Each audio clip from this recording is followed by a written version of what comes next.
Welcome back to another Life is Strange double exposure video. Today I wanna focus on Max, our original protagonist from the Life is Strange game, and again our protagonist in Life is Strange double exposure, so it seems. Specifically I want to discuss whether it's still the same protagonist, or given the fact that it's a different developer, it's a different game, perhaps it's sort of a different person underneath the layer of still being Max Caulfield. I think bringing Max back, despite initial rumors a couple of years back, caught us all by surprise. For sure there's value in bringing Max back as a protagonist. For example, we get to see how she grew, we got to see what changed, what happened later on, what happened in between. Perhaps we can get some additional closure when it comes to the first game's final events. However, most of us cannot really shy away from asking one specific and I feel like obvious question. Is it necessary? Whether you like the first game's final events or not, whether you were on board, whether you wanted to see what happened later on, or perhaps you wanted to leave the game as it is, I think none of us really wanted a game where Max is the single protagonist, a game that's sort of outside of the first game's context, because that's what it is. Since this is a murder mystery and it's just Max without Chloe, we now know that Chloe might be there. We had her in one trailer, sort of. There's rumors here and there, there's developers interviews. I discussed all of that, so I'm not going to sort of repeat myself right now. We know that the core of the game would be sort of Max trying to find out who killed her friend Safi and rediscovering her abilities, though now different ones. I don't think that's a game that any of us expected or wanted. I think most of us, if we wanted a new game, most of us really wanted a proper sequel. So supposedly seeing Max and Chloe, what happened later on, exactly what the Life is Strange comic books did. Life is Strange comic books were supposed to be canon. I love them. I highly recommend them. I read all of them and I do think that they handled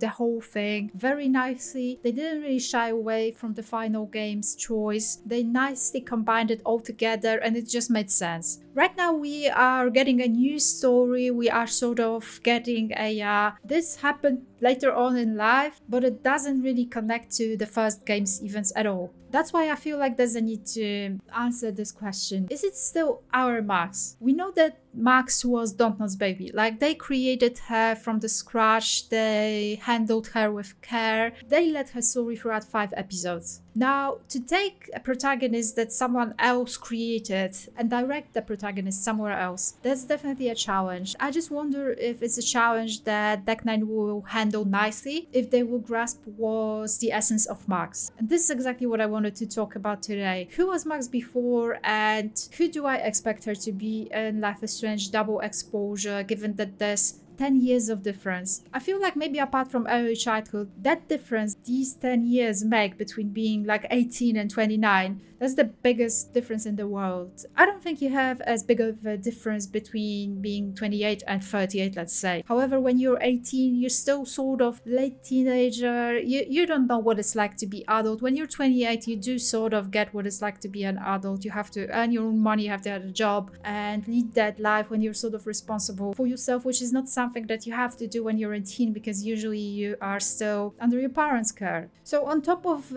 being a different developer, that's additional challenge to handle Max and to also handle the 10 years of difference that we have in between. Who was Max before and what defined her? I feel like there were events in Max's life that defined her in particular. A couple of these events that I want to list that for sure left a mark on her adult life. First of all, starting as early on as her having to leave Arcadia Bay because her parents had to move to Seattle, having to leave Chloe behind the moment that her father died. Actually, directly after her funeral, which is maybe something that her parents should have reconsidered. Maybe they could have gone the next day, you know. She had to leave Chloe behind and she wasn't there for her. So on top of losing her friend, she also lost the ability to support her friend in her darkest hour, which I feel like led to Max having this feeling that she needs to make up for something that she hasn't done before. I made a video about that previously, and I still strongly believe that throughout the entire Life is Strange events, it was Max trying to redeem herself when it comes to what happened to Chloe, what she couldn't do for Chloe when she had to be her as a friend and she could not. We know that she moved, and not just that, she just never reached out to Chloe. We know that if you check the phone, there are messages from Chloe that Max never responded to, which isn't maybe the nicest thing to do, but I guess she has that avoidance type of a personality. She didn't want to handle the big conversations, demanding situations, so she just never did. She never replied to these messages. Even when she came back, she was sort of avoidant. She spent a couple of weeks in Arcadia Bay without reaching to Chloe, possibly being afraid of confronting her again. That's one of the events that had to define her. We know that throughout the events of Life is Strange game, she was growing a lot. I feel like another moment that defines her as a person was when she actually reached out for the gun and tried to shoot Frank, trying to defend Chloe.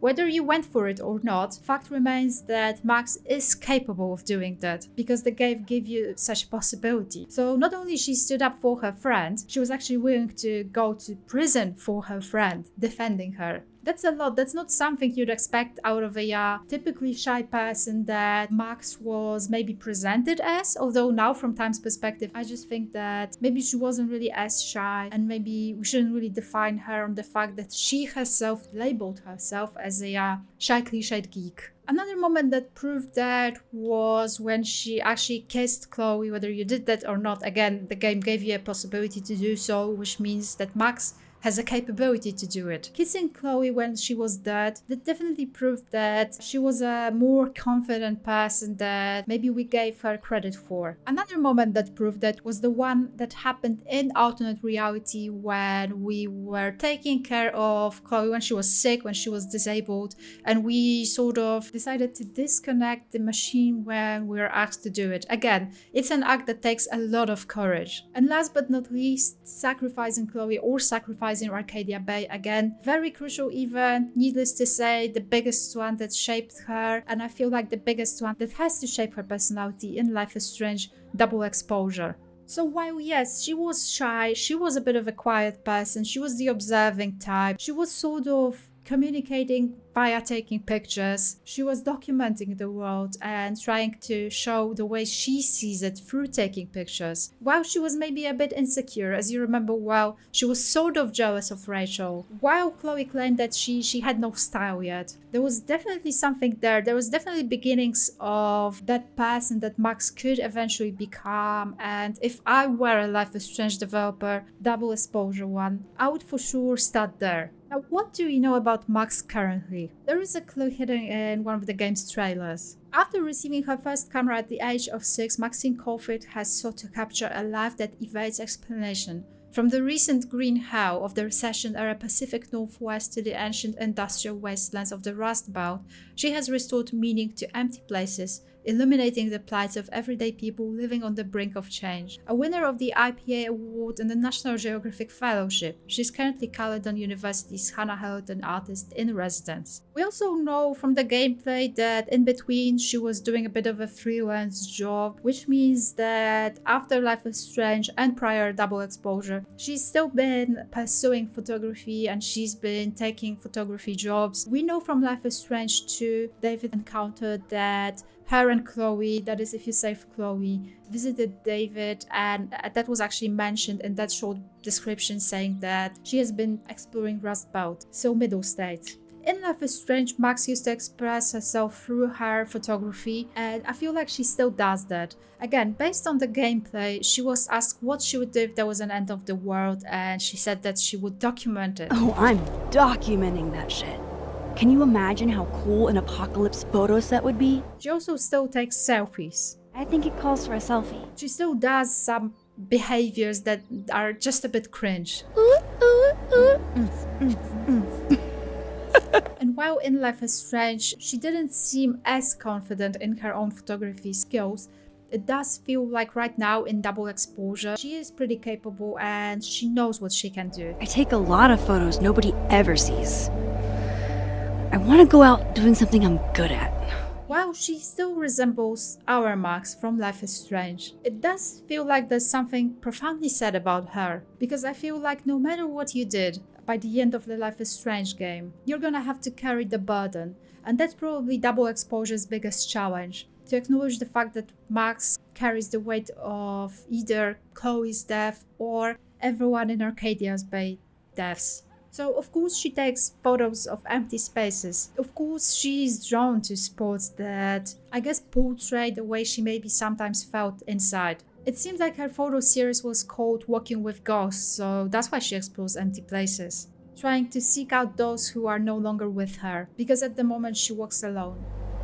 It's more like sometimes you reach the destination alone, and that's okay. No matter how we try to justify the fact that Chloe isn't there, that maybe she's somewhere else temporarily, the fact is that right now Max is alone. I'm personally hoping that Chloe is somewhere out there, somewhere else for technical reasons, or maybe they had a temporary fallout or whatever of that kind. There's dozens of videos out there and also discussed that previously. There's many reasons for her absence, but I feel like her absence also proves the fact that right now Max is capable of handling herself on her own. And she has been through that previously. She has been through loss, she has been through grief, which is something that I feel like her powers always represented very well. Her Life is Strange powers, when she was able to go back in time and save Chloe, that represented her grief, her regret, her willingness to fix things that she sort of felt like she ruined as early on as her childhood farewell episode when she had to leave. She felt like she had to make up to Chloe. Now in Double Exposure, I guess what I would expect out of the game, it would be developers acknowledging the fact that powers were never just powers, they always stood for something. And I would hope that her evolved power, so her being able to look into both different realities, that it also somehow represents the feeling of loss after Safi's death, her readiness to sort of fix the situation, maybe making up for something again. In its essence, I feel like Max's character was always about overcoming boundaries, showing to the world that you are a more capable person that you are given credit for. I feel like her character is also about noticing what you did wrong and trying to make up for it. She's a bit of a fixer. Both in Life is Strange and right now she's trying to fix the current situation, she's trying to solve it, she's trying to save someone. So while in Life is Strange we're already able to see that she had these moments when she was incredibly confident. Right now it does feel like in Double Exposure she's simply a confident person who knows that she's a skilled photographer, however also a person that is somehow lost, a person that is profoundly sad, a person who